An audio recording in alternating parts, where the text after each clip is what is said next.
दोस्तों, ये कहानी देखने से पहले अगर आपने हमारे चैनल को सब्सक्राइब नहीं किया तो कर लें। और हाँ, हमारा गूगल स्टोरीज चैनल भी थोड़ा डाउन चल रहा है, इसकी वजह से आप वहाँ भी हमारा भरपूर साथ दें, जिसकी वजह से हम आपके लिए नई नई स्टोरीज लाते रहेंगे। एक बार सूरजपुर नाम के गांव में एक कामिनी नाम की औरत साधु रहती थी। वो काफी दयालु और तांत्रिक विद्याओं की जानकार थी। वो अक्सर गांव वालों की छोटी मोटी मदद कर दिया करती थी और इस वजह से गांव के गरीब लोग उसको काफी प्यार भी किया करते थे। लेकिन ये बात गांव के सरपंच शैतान सिंह और उसके 3 दोस्तों चमचा प्रसाद, मुन्ना और जाकिर को पसंद नहीं थी। ये तांत्रिक तो धीरे धीरे पूरे गांव में प्रसिद्ध होती जा रही है। मुझे तो लगता है सरपंच बनना चाहती है एक दिन। मालिक, ये हाल रहा तो अगले चुनाव में ये सरपंच बन ही जाएगी और आप कुछ नहीं कर पाओगे। कहते तो तुम ठीक हो चमचा प्रसाद, लेकिन अब किया भी क्या जा सकता है। वो तो तांत्रिक है, उसके पास तो जादुई ताकत है। शैतान सिंह, मेरी मानो तो इसको रात में ठिकाने लगा देते हैं। क्या पता चलेगा गांव वालों को, रात में सो रहे होंगे आराम से घोड़े बेचकर। फिर चारों योजना अनुसार रात में कामिनी की झोपड़ी में आग लगा देते हैं, जिसमें वो भी जलकर मर जाती है। चलो अच्छा हुआ मर गई, जान छूटी इससे। सारे गांव वालों को मेरे खिलाफ भड़का रही थी। तभी शैतान सिंह की पत्नी रूपा वहाँ आती है। देखिए, ये आपने अच्छा नहीं किया। एक निर्दोष साध्वी को मार रहा है तुमने। इसकी सजा तो तुम्हें जरूर मिलेगी। चुप कर रूपा, नहीं तो तुझे भी उसके पास भेज दूंगा मैं। इस घर में मैं कैसे जीता हूँ ये बस मेरी मर्जी है, और वो क्या करेगी मेरा भला। मरे हुए भी कहीं बदला लेते हैं।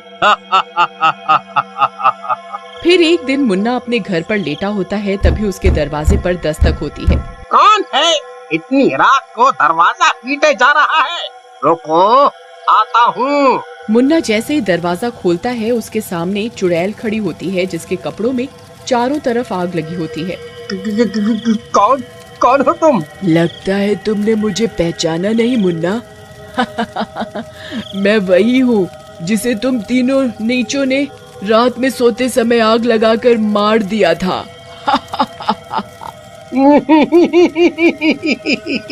मुझे माफ कर दो बहन जी, गलती हो गई, मुझे माफ कर दो। माफ कर दूं? ऐसा कहकर चुड़ैल मुन्ना को पकड़ लेती है। चुड़ैल के शरीर की आग से थोड़ी ही देर में मुन्ना पूरा जल जाता है। अगले दिन शैतान सिंह और चमचा प्रसाद को मुन्ना की मौत का पता चलता है। हो ना हो मालिक, मुझे लगता है ये काम किसी भूत प्रेत का काम है। तुम भी चमचा प्रसाद, भूत प्रेत कुछ नहीं होता। ये मुन्ना का ही कोई दुश्मन होगा जिसने मौका देखकर उसे मार डाला। उसके बाद चमचा प्रसाद शैतान सिंह के घर से अपने घर जाने के लिए निकलता है। रास्ते में उसे टॉयलेट आता है और वो एक जगह रुककर टॉयलेट करने लगता है, लेकिन तभी वहाँ से धुआं उठने लगता है। अरे अरे, ये क्या हो रहा है? शैतान सिंह मेरी बात नहीं मानता। ये कोई भूत प्रेत का चक्कर ही है। भागो रे भागो, अपनी जान बचाकर भागो। इसके बाद चमचा प्रसाद वहाँ से भागने लगता है, लेकिन तभी उसके सामने चुड़ैल आ जाती है। उसकी चारों तरफ से आग की लपटें निकल रही होती हैं। कामिनी, तुम मुझे माफ कर दो। कामिनी दीदी, मुझे माफ कर दो। अपनी मौत सामने देखकर बहुत डर लग रहा है, लेकिन उस दिन मुझे मारते समय तुम सब लोगों को दया नहीं आई। ऐसा कहकर चुड़ैल चमचा प्रसाद को पकड़ लेती है। थोड़ी ही देर में चमचा प्रसाद भी जल जाता है। ये बात जाकिर को पता चलती है तो वो एक फकीर के पास जाता है और उसे पूरी बात बताता है। तुमने एक निरपराध साध्वी को मारा है। दोस्तों, उसी की आत्मा भटक रही है और जब तक वो अपना बदला ले नहीं लेती कोई भी उसको नहीं रोक सकता। तुम लोगों की मौत तो पक्की है। नहीं बाबा, ऐसा मत कहो, हमसे गलती हो गई। अब हमारी जान बचाओ किसी भी तरीके से। ठीक है, तो मैं तुम्हें 2 ताबीज दे रहा हूँ। जब तक तुम दोनों दोस्त इसे पहन कर रखोगे वो चुड़ैल तुम्हारा कुछ नहीं बिगाड़ पाएगी। उसके बाद जाकिर वो दोनों ताबीज लेकर फकीर के पास से निकल जाता है, लेकिन उसके जाते ही चुड़ैल उस फकीर के पास आ जाती है। फकीर, जितने भी ताबीज दे दे इन्हें, लेकिन इनकी मौत तो पक्की है। देखती हूँ तुम्हारे ताबीज कब तक इनकी जान बचाएंगे। ऐसा कहकर वो चुड़ैल फकीर को भी मार डालती है। उधर जाकिर वो ताबीज लेकर शैतान सिंह के पास जाता है। तुम भी जाकिर इन फकीरों और तांत्रिकों की बातों में आ रहे हो। ये सब कुछ नहीं होता। देखो देखो शैतान भाई, तुम्हें डर नहीं लगता तो मत पहनो, लेकिन मैं तो जरूर पहनूंगा, समझे? मेरी मानो तो आप भी पहन ही लो। ऐसा कहकर जाकिर शैतान सिंह के घर से निकल जाता है और अपने घर पहुंच जाता है। और उस रात काफी बारिश हो रही होती है। रात में जब जाकिर सो रहा होता है तो उसके दरवाजे पर जोर से दस्तक होती है। जाकिर जाकर दरवाजा खोलता है। सामने एक बहुत ही खूबसूरत लड़की खड़ी होती है। जी ये इतनी रात गई, आप कहाँ से आ रही हैं? जी मेरा नाम चांदनी है और मैं पास के ही गांव में रहती हूँ। बारिश काफी हो रही थी, आपका घर पास में देखा तो सोचा रात को यहीं रुक जाऊं, सुबह चली जाऊंगी। जी आप ही का घर है, आराम से रहिए, चले जाना सुबह आराम से। लेकिन वो लड़की इतनी खूबसूरत होती है कि जाकिर उसे ही देखता रहता है। बस भी करिए, आप मुझे कितना घूरे जा रहे हैं, मुझे शर्म आ रही है। चांदनी जी, आपको पता नहीं आप क्या चीज है। तुम सा कोई प्यारा कोई मासूम नहीं है, क्या चीज हो तुम खुद तुम्हें मालूम नहीं है।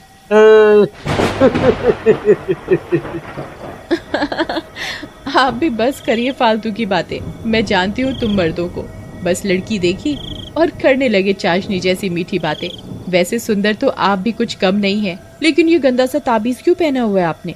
कितना खराब लग रहा है ये, उतारो इसे। अरे नहीं नहीं, ये मैं नहीं उतार सकता, नहीं नहीं। अच्छा जी, अभी तो बड़ी बड़ी बातें कर रहे थे, बस एक ताबीज उतारने को बोला तो बस सारी आशिकी उतर गई। डरपोक कहीं के। सही कहती है मेरी सहेलियां, ये मर्द तो होते ही झूठे हैं। अरे तुम नाराज क्यों हो रही हो? इस ताबीज को उतारना है ना, ये लो उतार दिया मैंने इसे, लेकिन अब गुस्सा छोड़ो। जाकिर ताबीज उतार कर फेंक देता है। तभी वो लड़की चुड़ैल बन जाती है। तू क्या समझता था ये ताबीज तेरी जान बचा लेगा? तू तो गया। लेकिन ये तो धोखा है। तुमने मेरे साथ धोखा किया है। कितना बेवकूफ है रे तू, मरे हुए लोगों के साथ धोखे और वादा निभाने की बातें कर रहा है।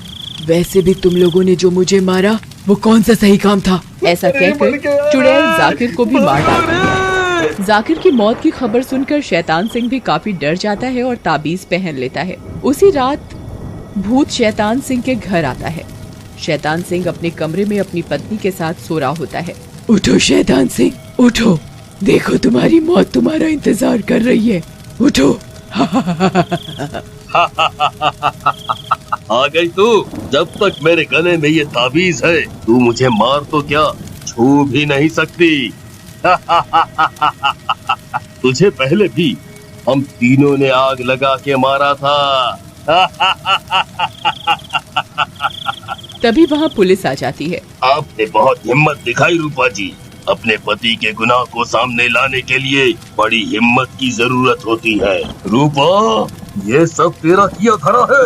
मेरी पत्नी होते हुए भी तूने दुश्मन का साथ दिया। चुप कर, अगर तेरी ये पत्नी ना होती तो तू आज मरा पड़ा होता। तू क्या सोचता है ये ताबीज तेरी जान बचा लेगा? तेरी पत्नी ने कल रात मुझसे तेरी जान बख्शने के लिए कहा था, मैंने इसकी बात मान ली। आज तू जिंदा है तो बस अपनी पत्नी की वजह से। वैसे भी तुम चारों ने जो कामिनी जी की हत्या का पाप किया है वो माफी के लायक नहीं है। इसलिए देश के कानून के हिसाब से तुम्हें तुम्हारे किए की सजा मिलनी चाहिए। इसके बाद पुलिस शैतान सिंह को पकड़कर ले जाती है और आज भी कामिनी को गांव के अंदर ही महसूस किया जाता है। वो हमेशा लोगों की किसी न किसी रूप में आकर मदद करती है।